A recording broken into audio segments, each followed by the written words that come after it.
You know, when Alec was on this podcast, he said that he might consider a run for office, maybe mayor of New York, maybe a Senate seat. No, Hilaria's shutting it down. Just shut down. He's more than welcome to do that and then have his next child with his younger wife. Somebody going to cue me or do I cue myself? Cue yourself. Okay. Well, we are back with Let's Talk Off Camera Season 3, so let's get talking. Before I talk about today's guest, Jan Albert. Yeah. Do we have a special visitor at the table? I mean, very special. What is going on here? You would think that he thinks he still lives here. In residence. In residence, Michael Consuelos, my firstborn, the love of my life. Hi, Mom. Michael, how are you? Welcome home. Thank you very much. It's good to be here. To what do we owe the pleasure of the prodigal son returning? Well, so fun fact for everyone listening. I used to stop by unannounced a lot. But now I've taken, I guess you can call this like character development or maturity, but I've taken to asking before I drop by. I don't know. I don't think you have to do that. This is your home. Well, wow. Now that I've started asking, they say I don't have to ask. No. There's a difference between asking and walking into our bedroom at like 1 o'clock in the morning on a Tuesday night. We've been over this. So different. Those are different We've been over this. I grew up with you two crazy kids. I feel like the third person in the marriage. I feel like I'm allowed to walk in whenever I want. You're definitely not the third person in the marriage. No, You're but not allowed to walk in whenever you want. And you did not grow up with us. I did. You grew basically. up around us. I think we're arguing semantics here. We're splitting hairs. But I'm going to be doing work and I need to borrow the car because growing up in the city, I don't have one. My dad has one. So he's letting me borrow his car. So tomorrow morning early, I've gotten the time. I have to be there by 6:45. I'll be taking the car and getting out of your hair. So that's why I'm here right now. Anything exciting that you can tell us about, or is it top secret? I cannot tell you what it's about. Okay. I just don't know if I'm allowed. Okay. It's gonna be a lot of this. It's just you're not sure if you can divulge, but it's something exciting. It's very exciting. It's very strange. Strange and exciting. I like it. And it's in New Jersey, so okay. Yeah. Wow. Listen, what you should be doing. Yes. And I've said this before. You should be doing voice work because nobody is a more brilliant mimic than you are. Can you give us give us a little Palpatine? Oh, can you? Okay, so today, give me Palpatine, but read the Emperor. Give me the Emperor Palpatine, and give us a little. Just read Hilaria's close to the mic intro. Okay. I'm not a dancing. Okay. No, yes, you are. You are a dancing monkey. So dance. We are back with Let's Talk Off Camera, so let's get talking. Let's talk about today's guest, Hilaria Baldwin. Keep going. It's so good. There's a lot here. Please, just give us one more line. Hilaria Baldwin is a wellness and fitness expert and the mom of 7 kids. 7 young kids. Is that what you're... Again, I'm rusty. It's not even that good. It's not that good. Amazing. Can you now read that same bit, but as Barack Obama? Is this charged? Come on. Is that allowed? Yes, of course. We're friends with Mish. We are back with Let's Talk Off Camera. So let's get talking. Let's talk about today's guest. Hilaria Baldwin is a wellness and fitness expert and the mom of 7 kids. It's amazing. That's gotta be problematic in some way. Okay. That's it. Let me see. Wait. One more. Can you do any Bush? Will you do any Bush? I can't do Bush very well. How about Reagan? Well, no, I can't do this. Is stupid. Every agent listens to this show. Do it. Reagan? Okay, this is a very timely reference, Mom. People love Reagan. They love him. They love him. Well, we're back with Let's Talk Off Camera. That's it. That's all we got of Ronald Reagan. I can't really. I have not honed my Reagan yet. All right. Well, that was really pleasant. Did you actually think so? Yeah. Oh, I'm glad. You're going to get a lot of work out of that. People are going to book you like Doubt crazy. that. No, I'm telling you. Subpar Emperor from Star Wars. Well, we have another star. Okay. Ready for us. Okay. Hi. How are you? Oh my gosh. We're so excited you're here. Oh my gosh, thank you for having me on. Thanks for being on. I feel like your time, now that I've binged watched the Baldwins, and let me tell you something too. Sunday night couldn't roll around fast enough for me. It was so irritating the way TLC decided to drop every episode per week. Like it was like my Sopranos. It was my Succession. I was like, we have to get home. We have to get out of here. The Baldwins are on. Oh my God, you're so sweet for watching. Thank you for watching. I've got to tell you, Hilaria, by the way, listeners, if you're just joining us, because my oldest son is visiting us. But I was having him because he's a very good mimic. He's very good at doing voices. So he was reading your intro. It's not like I'm just jumping into this without you being introduced. But Hilaria Baldwin, if you're just joining us, is on the line. And yes, but he was reading your intro as like Barack Obama, Governor Palpatine from Star Wars. Like, Oh my gosh, he was he's like, Star Wars nut I am. yes, he is. Oh my gosh, he is a Star Wars nut. Anyway, we were talking about you having 7 children. Mark and I only had 3, but when we watched you with your 7 kids, we were awestruck. We were mesmerized. It was like you were performing magic tricks. Mark had a lot of anxiety about the dog feces on the floor. Yeah, that's Mark bad. went into Alec mode and started having OCD on our end. He's like, and clean up your makeup container. And I'm like, stop. Leave my shit alone. So how do you, I guess I want to say, how do you feel the show went? Was that, because I feel like that was a real reality show. Yeah, I mean, you know us. So, and when I met you, I had 0 kids and you had 3, and I felt like that was a lot. You got over that. I remember looking at you, and one of my earliest memories of meeting you, and I was just thrown into this world that I knew nothing about, and I was just like really shy and not knowing what to say all the time. And I remember you were so kind to me, and you invited me to a Soul Cycle class with you. And I don't actually know how to ride a real bike. Yeah. And I was like, oh my God, Kelly Ripa invited me to go to a Soul Cycle class. And like, I was teaching yoga all the time. I changed my classes to be able to go with you. And we go there, and I'm like, okay, I don't really know how to ride a bike, but like, I'm a fitness instructor. I can do this. Oh my God, my butt hurts so bad. Like, because when you don't know how to do it, it's awful. Anything that you don't regularly do is a challenge. Well, what I remember about you is I was like, oh God, thank God. I mean, it's like a 45-minute class. Thank God it's over, because I'm not doing any of it right. And you're looking at me and you're like, you want to stay for a double? And I was like, and I felt it for like 2 weeks afterwards. I was like, oh my God, this is insane.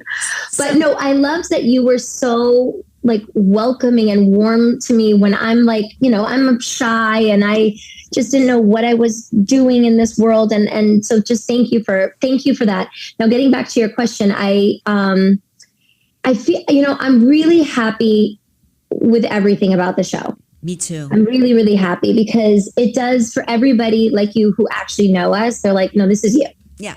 And to, go from just 27 years old, meeting Kelly Ripa and going to this really hard, like Soul Cycle class and meeting all of these people and putting my foot in my mouth a million times. So I'm trying to fit in to, being able to, go and show my family and through a really hard time.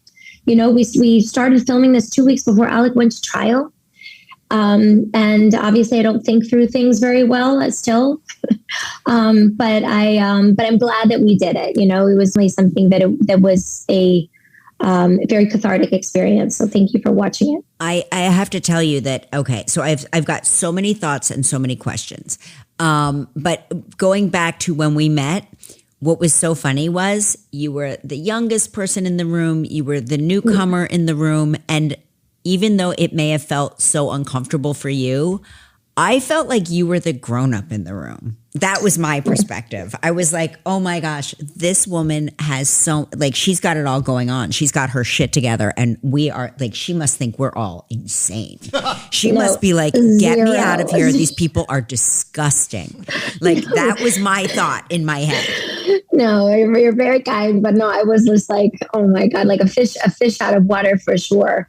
I remember one of the first nights that I met you, we were with Neil Patrick Harris. Yeah. And their twins were just born. And they're telling me about them, like, this is incredible. And I remember meeting people and they would always say to me, it's nice to see you. Right. And then for me, I'm like, I've never met this person before. And I started realizing people do say that because they don't know if they've met you or not. Oh, yeah. Yeah. So then we're at the Tonys and we're backstage and there's like there's so much going on. And it was just like so exciting. I'm sitting next to like Al Pacino in the front. Like, I'm like, what is going on? My feet were hurting because I was wearing stupid shoes. And then I meet somebody backstage and he's like, it's nice to see you. And I said, it's nice to meet you because I'm trying to make a point. And he's like, it's Neil Patrick. And he's like, we had dinner the other night, Hilaria. And I was like, oh my God, why am I so dumb? Yeah, no. Then I started getting on and of course, like I knew him. It was just like a lot of my nervous system at one point. If I'm sitting next to Al Pacino, I don't remember Mark. I'm like, who are you? Have you met my husband? What's your name again? I just remember he was like commenting the entire time. And I didn't know what was going on either because I'd known Alec for like 3 or 4 months or something like that. And I'm like, and he's like commenting to me the entire time. I'm like, he really threw you into it. He threw you into it. There's definitely, and every single woman gets this, but there's definitely a market for picking us apart. So, I mean, I remember at the early days, I used to still read things about myself and like, there's like Facebook chat rooms and stuff like that. And they're like, I can't believe she wore a watch with that outfit. And I'm thinking, well, Alec got me a watch and so it probably doesn't say the right time, but my boyfriend got me a watch. So I put a watch with the dress and I didn't even think about these things. You know what I mean? But all of a sudden, every single thing that you do. But you know now that you're going to be picked apart and dissected no matter what you do. Yes. And I don't believe in, and Jan and I are very like-minded in this. We do not commit girl-on-girl crime. I don't like crimes against women of any kind.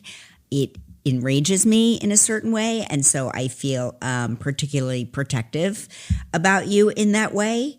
I want to. There's so much I want to get to, but I want to start with the show, and as you mentioned, it takes us into the 2 weeks leading up to the trial.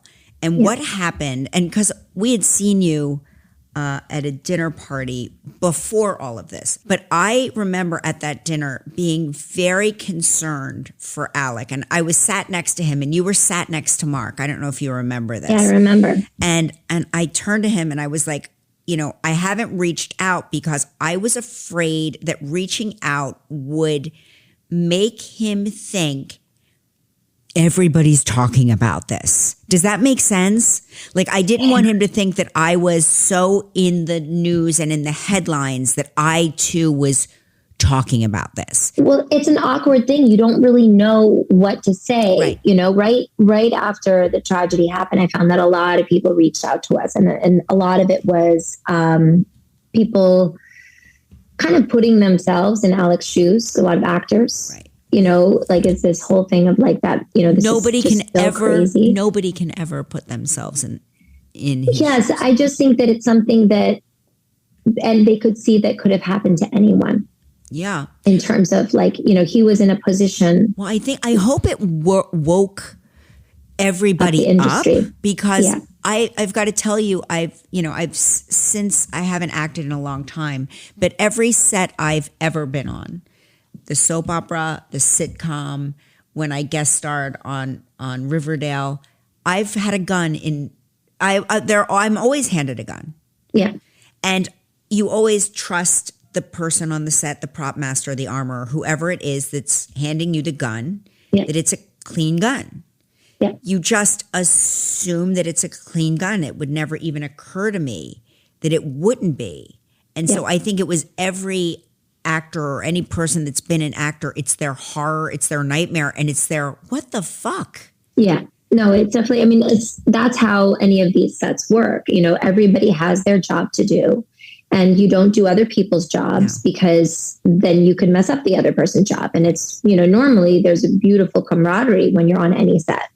So no, I mean, that was, people reached out then. And then I think then you get into the place of, they just don't know, you just don't know what to say because there's nothing to say. You're watching this awfulness happen, and there's just no way to make it better except let it play out. So in that time when there was nothing to say, and we were not supposed to talk, you know, because every single thing, talk about being picked apart, every single thing that we were going to say is going to get picked apart and used against us.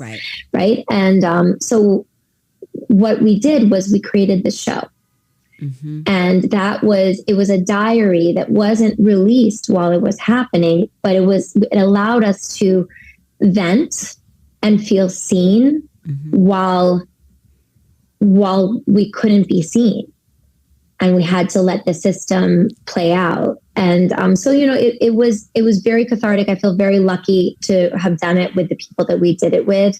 You know, it was all about consent, all about truth, all about showing real, like, as you say, a real reality show. Yeah, it was real. I felt like I was watching a very exciting version of my own life. If I had a super sick body, if I had twice as many kids plus one. But, you know, do you suspect that, or do you think that Alex still has PTSD? Do you think he'll always have it? Yeah, no, I mean, he's very different than he used to be. Yeah. And I think some of that, regardless of how people have behaved over the past, you know, few years, I think that to be in such a tragic situation, that was going to forever change him. But I do think, you know, I mean, loud noises, just anything surprising, you know, you watch his nervous system just react in ways that it breaks my heart. But he's, you know, little by little, I think that he's working, you know, and it's hard, but he's working on it. And I think that the children encourage him to work on it. When you see that you have something to live for, and these are 7 little things, and we have Ireland and she has her baby. There's so much beauty and joy. And I think that helps him to try to lead a happier life.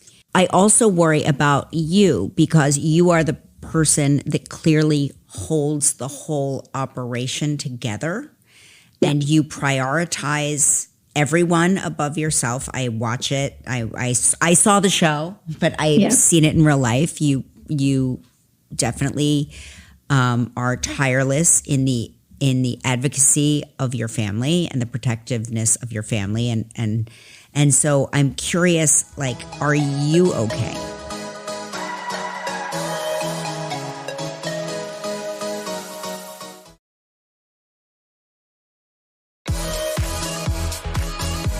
And so I'm curious, like, are you okay? Am I okay? Depends on the day. I, you know, I've been doing this book tour, and I started writing this book right after the tragedy happened. And it was in many different forms. And there was still so much going on that I didn't know how to complete it because I didn't know the end of this particular chapter of our lives.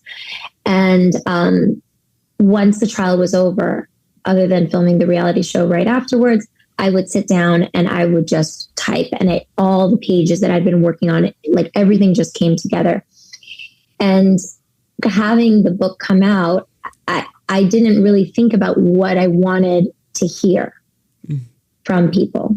Mm-hmm. And I shared deeply personal things. I share, and I wrote it. You know, a lot of people who are in our field don't write their books. Right. They hire ghost writers. And trust me, I tried to hire ghost writers with this one and it didn't work out. I had to write it myself. Because when you have something you want to say and you want it to be your authentic voice. Yes. There's only one way to do it, and that's yourself. And it was myself, and it's hard. You know, I have ADHD and dyslexia. You know, writing a book is not easy for me, but I did it. And then I thought, you know, then the opinions come and the people picking it apart, and you think, can we get to a place where people just say, wow, you wrote a book and you shared of yourself. I'm proud of you. That's it. That's it. And so on Friday, you know, this past Friday, I broke down and I cried. I don't cry very often. Yeah. And I cried and I cried and I cried. And I think that was a necessary moment in my life. I will always remember that Friday because I don't give myself that much time because I had to break, you know, I had to, after trying to support everybody and trying to field outside and the entire time people giving their comments about my character and who I am and how I parent and everything. And I just needed to just be a human for a second and just say, you know what? I've worked really hard. I'm going to break today. And then I woke up on Saturday, the sun was shining. I said, okay, now it's time to move forward. Wow. You know, that's amazing because I would have actually taken about I can tell you that, you know, I have been known to lock myself in my room and scream into my pillow. Albert, you can attest. Jan, you've seen it. My oldest son is listening to this and he's like, yep. Yes. Well, this will be another thing that I learned from you. Yes. I'm going to add that to the list. Lock room, scream into pillow, because I feel like I could use a little bit more of that in my life. Yeah, it's very good. I learned this lesson a long time ago and I'm going to pass it on to you. It's the people with the deepest personality disorders that weigh in online and in social media forums in a negative way. It's called the dark triad. They've done psychological studies on it. Okay. So the majority of people that are buying and loving your book, called Manual Not Included, which is, by the way, the book is fabulous. And not only that, the picture on the cover is my favorite thing I've ever seen. Okay. So the majority of the people, the silent majority, they're normal people. These are women looking for your kernels of wisdom in their own lives. They're too busy with their own families and their own careers to sit down at a computer and bang out a negative review.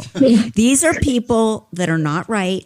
And listen, believe me, I can take criticism. I'm like I've been in the public eye a long time and I've built a nice, thick, crusty shell, but it still gets in there and it bothers you. And I'm always like, I'm going to respond to this person. And Mark's like, are you okay? You're going to respond to someone on Instagram? You're going to respond to a comment on Instagram? Like, what's wrong with you? He's like, you're mentally fine. You don't need to troll a troll. A troll. You don't need to troll a troll. Ultimately, that's what it is. But it is these very human moments. Like there's the people who write to me online and they're like, you only had Carmen. You didn't give birth to any of the other ones. And I'm like. The doctors? You mean the online doctors? Or they'll write to Alec too. He's like, I literally saw them come out of your body. Right. You're like, it's like, and obviously these are like unwell, sick people. But like still there's moments where I'm like, my back wants to have a conversation with you because my back is mad because it still hurts. You know, I have to say, it's what's remarkable, not just the 7 kids of it all, but there's 7 great kids. I really only know Carmen personally because I've only ever met her. But they're just, Jan, the most charming, like adorable. And the most important thing, they're like real kids. They're not like these slick show businessy kids. These are kids that roll around in the dirt. They're just like normal kids. And that to me was the best part of the whole thing. I was like, oh my gosh, they're keeping these kids normal. We're trying, you know, it's when you go through some, I mean, obviously the nature of our life is a little bit different, but when you go through something so hard, your kids are going to pick up on it. Yeah. And that was, there's so many leaps in parenting. And that's where the title came from, Manual Not Included, because there's no manual for all of this. And I'm thinking, okay, if I pretend everything's okay, and then it's not going to be okay, and I come back from New Mexico and their daddy isn't with me, then they're never going to believe me again. And they're going to know that they can't trust me. So I had to be honest with them, and I had painful to, it's just the worst, it's just the worst to, not be able to tell your kids that everything is okay. And because I know that the most important thing is that they trust me. And so, you try to do it in a way that's not too harsh, but you have to be real with them. And ultimately, I think that these experiences allowed my kids to really bond. They're so close. They're so sweet to each other. Do they fight sometimes? Absolutely, but not that much. And I think it's because they created such a strong unit during these difficult years. I'm curious about what happens, and this is going to happen. What happens when they get older and stinkier and smellier, and then they want to have all of their friends sleep over? What's going to happen to Alec? You know what? Well, I told him we have to have that house where everybody's there. I love having a lot of people in my house. Yeah. My family always had, growing up, tons of people. And people I didn't even know who they were. Right. And they're in my house. Right. We always had just a busy, busy, busy house, which I think is one of the reasons why I've replicated that. And I love it. It's so much fun. But I tell Alec, we want to be the center. Yeah. And my friends will say that, well, we have they're like, you actually have the friend's house. People are coming in and out. They just come into the house. I'm like, oh my God, hello, you're here. And that's so by the way, I'm house, conditioning him. That house is a great house. It's a great house. Are you going to keep that house? I think we'll see. I know there was talk that it was on the market, and I'm like, oh my! Once I saw it, I was like, oh my God, you can never get rid of that house. Is amazing. I think it's just how much time we're going to be there. I mean, we bought a home up in Vermont, which we absolutely love. Don't go very often, but we absolutely love it. And we are in the city a lot because the kids are in school. And then, my whole family lives in Spain. So, we're going over there too, for them to be with my family. So, it's really I don't know. We'll see. I think that we're in the part of our life where we're like, let's see. We've been in such a fight, flight, freeze mode for so long. So now let's see where our life is going to take us. Breathe and see. Yeah. Yeah. So here's the question. And I can't, Jan. Yes. We're going to ask it. Yeah. Are you done having kids? It depends on the day. So I very much feel I'm in my 40s now. Right. And I very much feel like I'm done. Mm-hmm. I got pregnant with my first one when I was 28. I had my last one when I was 38. And that was very, very different. In terms of recovery, in terms of my energy level, it was just much harder. Obviously I had many in between too, so that probably added up. Right. But Alec would love to have more kids. He would. Isn't that crazy? He should have to carry it in his belly. Exactly. I heard him say something recently. He's like, well, I had my last child when I was 65. And I was like, you had your child? Okay. But we're probably done. And our last baby, she's so wild that I don't even know how I'd be able to have time to parent another one. She's going to be the one to watch. The youngest child in any family. And I can speak. I only have 3, but my youngest is the wild card. Is he? He is capable of anything at any time, and nothing surprises us. And we're always like, holy shit, I didn't even know he was here. You know what I mean? He lives in Michigan, but he could come home and be living in this house for 4 months, and then suddenly we would just stumble upon him, and I'm like, you'd realize, how long have you been here? Yeah, how long have you been here? And one of Mark's friends nicknamed him Randall from Monsters Inc. The Disney movie. You know how Randall appears and disappears? Yes. That's how he is. He's like, suddenly you're sitting there and he's like, whoop, and you're like, oh my God, when? But what is this? Because she's exactly the same way. First of all, she doesn't even, you tell her no, and she just looks at you, not like I'm mad at you for saying no, but just like, I do not listen to anything that you're saying right now. Like just there's zero reason that you should be speaking to me. Why are you and then she speaking to me? continues, why are you speaking to me? And then she's going to just continue on doing what she's doing. Her entire thing now is pushing chairs or carrying stools around to go do what she wants to do. She will not ask permission first. She's like, I want to get that way up there. I'm going to go get a ladder. And she's like this tiny little thing, and she's carrying these giant things over. Are all of the kids fluent in Spanish? Yeah, It's they are. So impressive. we speak Spanish at home, and then also I send them to an immersion school because I'm gonna yeah, that's very good. Lock it in. Lock it in. And we did the same thing with my nephew. My brother has one child, and my nephew, who's lived his entire life in Spain, we send him to an immersion school so that he can speak English too. That's incredible. So And smart. then 2 languages. And so, what do you think the outrage is about the accent? And because let me tell you something, I'm just going to speak from my own point of view. If I'm with somebody from North Carolina for more than 3 minutes, I have a full Southern accent. and when I go to France, I speak English with a full French accent. Okay? So I don't really understand the hullabaloo about a Spanish-speaking person who may speak English with like a Spanish intonation. Maybe that's just like me. I don't get it. It's actually, so I couldn't understand it at the beginning either. I've actually started thinking it was funny, and I write a lot about this in my book, and I get into like the brain and like how the brain works. It's actually absolutely fascinating. But what's interesting is, I mean, I think there was a time and a place that people got upset during a time and a place where people were at home and they were bored and they were all going after each other. Like it was like, I'm on a long list of people that were just getting attacked for all sorts of really stupid things.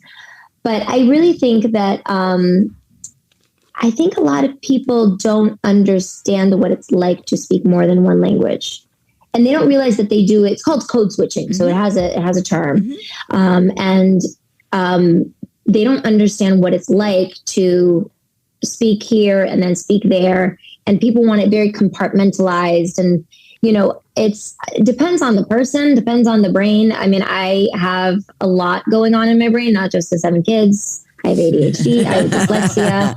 I forget a lot of things all the time. So I think that it was a very good story that was created that didn't actually make sense. And then I spent a ton of time like obsessing about it, trying to make sense. And then one of my friends essentially said, she's like, you can't make sense out of something that made no sense to begin with. So you just got to walk away from it. Right. So like when I have the conversation with people, I want to say, first of all, if you really want to get educated, if you actually want a real answer, read my book, because I write about it. And this, if you're somebody like me, who I'm surrounded by tons of bilingual people all the time, that this is like normal for us all the time. And this is not a new thing. It's a normal thing. There's tons of memes about people forgetting words and all of this kind of stuff that happened with me. But sometimes, as you know, we are held, we have to play the same game by different rules. Right. Exactly. Which is not fun. Right. It's not fun. But it's happened to so many people. Look at Madonna. That's normal. For the record, you sound like yourself all the time to me. It definitely fluctuates. I definitely code switch, and it fluctuates. And also I meet Alec, and you think about it. What am I doing? I'm coming from the yoga world where I speak all day long in yoga, which not in Sanskrit, but like in terms of movement terms. Inhale, right leg up. Exhale, step the foot through. Inhale, warrior one. All day long, I'm saying this. I'm talking with a lot of people through movement. My friends are all international. I'm coming into that. And then all of a sudden I'm in like a public speaking role that in front of the whole world. And it's like, wait a second, what is this? So I just didn't really know how to. Now I've done a lot of work in terms of understanding it. I've done a lot of work. I took speech therapy to try to, which makes me kind of sad. And I was like trying to change myself. And then now I'm at the point where I was like, I got to grow up. I got to not worry about these things because it's just stupid. It's funny. My daughter lives in London, and she came home a couple of weeks ago, and her best girlfriends from high school who've just moved back to New York City because they've gotten jobs here, and they were, they graduated from college and they bounced around a little, and now they're working back in New York. So all of my daughter and her best girlfriends from school, they all grew up together since pre-K. They all got together and they all said, oh, Lola speaks with a British accent. Now, I don't hear it, and I don't think you hear it, but they said that she has like inflections and intonations that are different than how they used to be. Which is normal. There's a really great article that's written in that The Athletic, which is part of the New York Times. And it's all about, and it came out, I think, like last year, and it's all about European soccer players and how when they move around to different teams, they adopt the accent, part of the custom culture, all those it's different kind of things. And then that changes the way that they speak.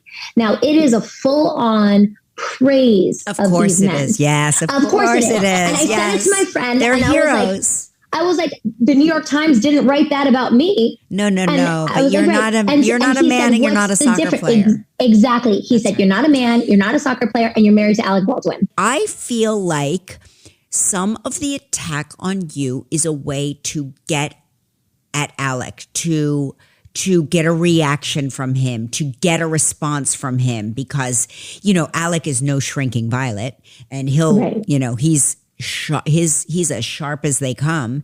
And if Alec Baldwin wants to go after you, it's like it's like a thing. Do you think that part of it is that?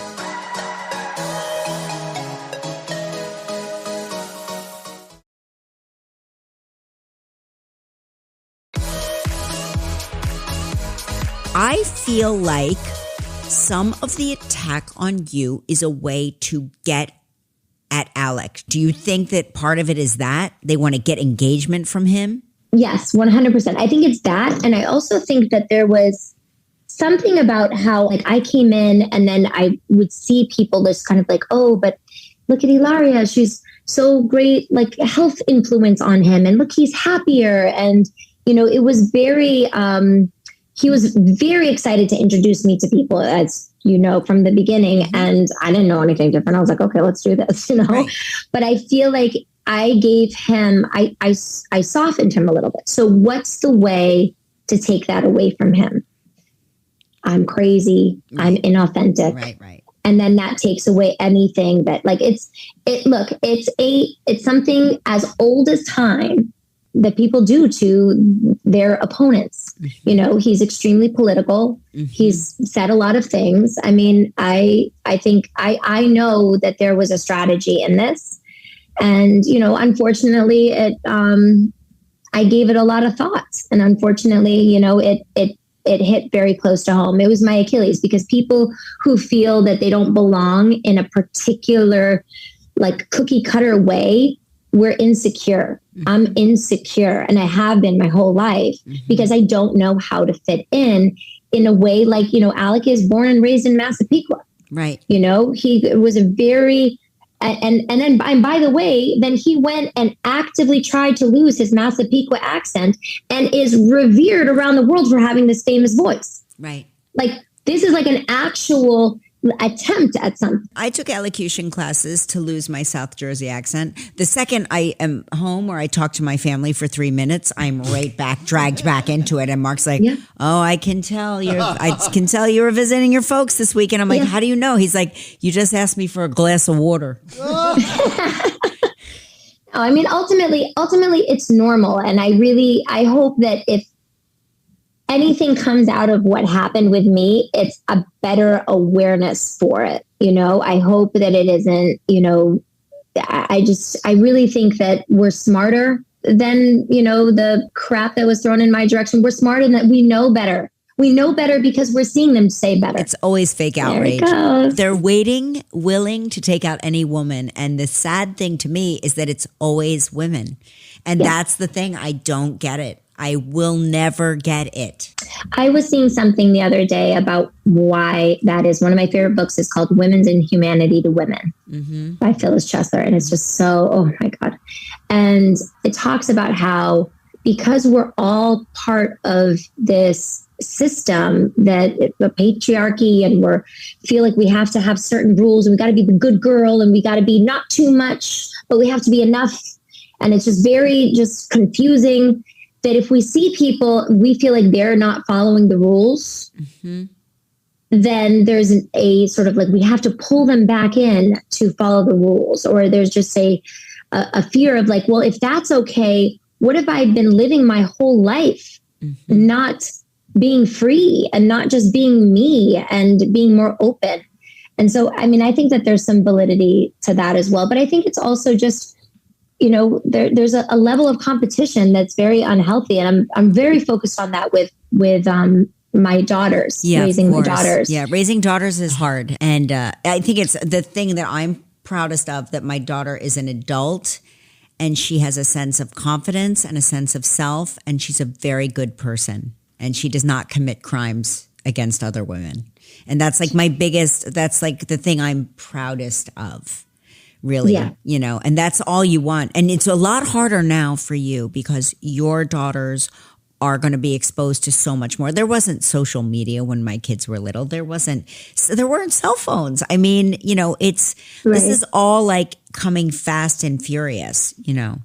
Yeah. And I think about it in terms of, you know, that's amazing. That speaks a lot to you, but I think about it in terms of like when my daughter has a crush on a boy, and he's dating a girl that he likes. And how do I react to that? Do I say, oh, well, you're better than her anyway, or any of these things that's normal way of just trying to make her feel better? Right. Or do I say something supportive about them? Right. And then teach her something about perspective, being able to hold her heart that's maybe sad, and give her and also not have to tear down the other one. Or, you know, she's not invited to a party that everybody else is invited to. You know, how do I not tear those people down, talk about the pain, but not have to do a sort of a comparison game? Right. So that's at least, I mean, who knows? Again, no manual for it, but at least that's what I'm trying. It's so important to just like not react and not get caught up in your kids' misery. You can listen to them and empathize with them, but to not sink down into the mud. You know, it's like, because where there is a dysfunctional, mean child, I guarantee you there is a dysfunctional, mean mother lurking somewhere. Yes. I mean, that is Amen. right. Don't you agree? Amen. You know, you're very honest about your eating disorder, which I did not know anything about. When did it get its hooks in you, and when did you get a hold of it? I started having problems with eating when I was 5. Oh, my God. I know. And I had issues until I was almost 25. So it's about 20 years of my life. And I was anorexic and I was bulimic, and it goes, you know, go through waves. There were times where it was really tough and times where it was a little bit better. And, you know, the one thing throughout it all is I knew that I didn't want to live life that way. And so I was, you know, I'm a defiant bitch, even with myself. And I really, really, really was like, life has to be better than this. You know, I was very shy. I was very introverted. Which comes from shame of just being like, oh, I can't show this part of me. I'm not good enough. And I think getting into yoga helped me a lot. And ultimately, I fixed my eating disorder through connecting to myself and being more aware of the experience of eating. Because I think a lot of people who have eating disorders, we dissociate when we're eating. And that's either resulting in eating too much or not being able to be present for the eating. We're not eating at all, or we're throwing up. You know, there's a lot of disconnect. So little by little, I did somatic experiencing, and little by little, I was able to be aware of the experience of eating, the taste of it, how it felt inside of me. And it was really this moment when I realized, I know now when I'm hungry, I can be present for what I'm eating, and I know when I'm full. And those are such simple things. Yeah, right. Exactly. I was like, that's how it works. But like, they're also, most people do not know how to do those things. Right. We're connected to energy. I mean, and now that I've had, you know, so many kids and I watch these children eat for the first time, I nursed all of them. And you see that a baby can be screaming. And the moment you place the baby on your breast, or if you're drinking bottle, right, they pretty much like stop crying. Like there is an emotional connection that we have to food that's natural being a human. But then where does that evolve to? And then with any kind of traumas that you have, where does that evolve to? So watching my kids, right now I'm very into just feed them with a lot of good food and don't obsess about it. Right. So I give them tons of fruits and vegetables in the morning. I know that sounds weird with the vegetables, but I make them eat vegetables in the morning. And I don't really worry about lunch. They're at school, like whatever. I can't police what they're doing. And the same thing at dinner. And then we make a really big deal about dessert. Like dessert's really fun. And they get to choose. And maybe it's ice cream, maybe it's cookies, maybe I'm like today I made a cake, maybe it's a candy bowl with like Snickers and like Sour Patch Kids. Like it's a balance. But I want them to be aware of the experience of eating so that they can learn what feels good, what doesn't feel good, and basically be able to be their own problem solvers throughout life and when they leave my home. Yeah, that sounds very reasonable. Jan? Yeah, I think that for me, I experienced an eating disorder when I was young, and a lot of it was about control. And I would just think that with everything that went on with Alec, that would have challenged me. I would have felt like such a lack of control. That would have been a real challenge for me at that time. Yeah, I feel like the times where I've dipped back into it, not so much that, but like I'm just that kind of person when I'm really stressed out, it's harder for me to eat. Yeah. So yeah, that's the one thing. But then I know better to like make myself. Like I remember when I was dealing with the dark days of COVID and people going after me. I had just had my son Edu, and he was just a couple months old. And I just couldn't eat because it'd make me nauseous and I didn't want to throw up. Yeah. And so I remember being on my bathroom floor, stuck in the house because it's COVID in like December, January, nursing my son at like 3:00 in the morning and talking to my brother. I looked and my son was crying because my body was like just shutting down because I wasn't eating enough. Yeah. And my body was just trying to make milk. And it was that moment where my brother said that. I was like, I'm calling him at 3:00 in the morning because it's 9:00 in the morning there, right. And it's like, and he was just like, you need to stop. This is like having like real life consequences on your life and your kid. You need to like stop right now and don't like be wrapped up in insanity anymore because this is crazy. And so, I've had moments, with that. But I try to be aware because that experience taught me that if I'm not strong, I have so many people dependent on me and I can't break. Yeah, right. Because then my kids won't have me. You're literally holding the whole operation together. I am. I agree with you. I'm not going to be shy about agreeing with you.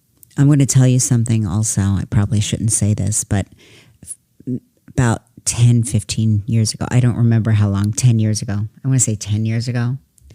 We were at a dinner party and Alec had lost a lot of weight. Like you got him on a health journey. Like you put him on a health plan. And I was like, Alec, you look amazing. Like you look healthier than I've ever seen in my life of knowing you. You look like this is the healthiest I've ever seen. And he said, Hilaria has me on a special, special health plan. He goes, but I shouldn't say this, but I'm going to say it. He goes, I hide pretzels under the sofa, and when she's not looking, I eat them. Or candy in the drawers. Oh my God, the funniest time. He also, I made him stop drinking coffee, which is funny because I drink so much coffee, but he was just like, he gets stressed out. I was like, okay, no more coffee. And he's shooting 30 Rock. And he'd have me visit him all the time. And they were filming in the financial district. And I go in and there's like, his PA comes and brings me to him. And I know, I'm a mom. I know that he's still drinking coffee. Or maybe I wasn't a mom at that point, but like I still have those senses. You had the spidey senses. And I had the spidey senses. And he's in this huge room and there's like these like little tables, almost looks like an event, like almost like a Cipriani's, right? Mm-hmm. And he's drinking coffee out of a straw, an iced coffee.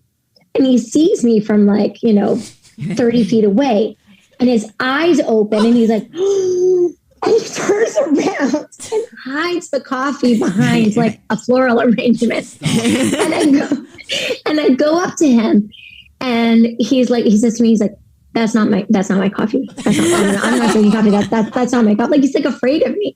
And I was just like, okay. And he's like, no, you have to understand, it's not my coffee. I don't drink coffee anymore. I was like, okay. And I said, kiss me. And he kissed me. I said, you taste like coffee. And I went off to watch it, and he just kept on coming over. He's like, okay, it's my coffee. I've been drinking coffee. I was like, Alec, I know. Like, I'm not like your mom. Like, what do you think is going to happen to you? I'm going to like ground you? Also hidden behind that plant was a bag of pretzels. You know, when Alec was on this podcast, he said that he might consider maybe open to it. He was open, not ruling it out, a run for office, maybe mayor of New York, maybe a Senate seat. No, Hilaria is shutting it down. Shut down. He's more than welcome to do that, and then have his next child with his younger wife. He can do all of those things together. Oh, so smart. So smart. Good answer. Hilaria, thank you for doing the podcast. I want to remind everyone, the name of Hilaria's book is Manual Not Included. Don't forget to pick up your copy, and don't forget to check out The Baldwins on TLC. You can stream it on Max, but it is like binge worthy. It's a must watch. It's a real family. It's a love story.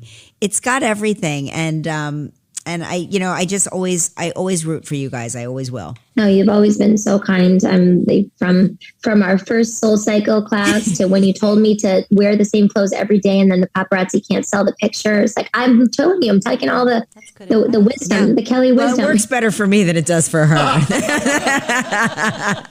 Thanks so much, Hilaria. Give my love to everybody. I will. Same. Bye. Give everybody a kiss. All right. Bye guys. Thank you. Bye. Well, I guess that's it. That's all we have. I hope you enjoyed that episode. Anybody else want to sign out? It's my turn. It's all you. All right. That's it. Can't wait to talk with y'all off camera next week. Bye-bye. Woo!